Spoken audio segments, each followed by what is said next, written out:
Welcome back to Tales from the Vale. Tonight, we journey to the jagged shores of the frozen north, where history and nightmare collide. The sagas speak of many things lost to the sea, but some things are not meant to be found or to find their way home. Gather close, for this is the tale of the fleet that vanished a century ago, and the crimson price of their impossible return. In the small village of Skilden, the air grew heavy. The birds stopped singing, and the wine carried the scent of iron and brine. The villagers gathered on the stone docks, torches flickering against the oppressive cold. Shadows stretched long and thin, like grasping fingers. Then, out of the pulsating fog, a silhouette emerged.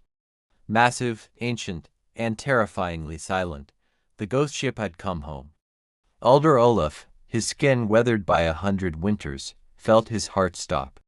He recognized the sigils carved into the dragon's prow. "It cannot be," he whispered. "That is the fleet of the Great Eclipse. They were lost before my grandfather was born." The ship glided into the harbor without oar or wind. It came to a rest at the pier, groaning like a dying beast. A small scouting party, led by curiosity and dread, stepped onto the gangplank. The wood felt unnaturally warm under their boots. But as the torchlight hit the deck, they froze.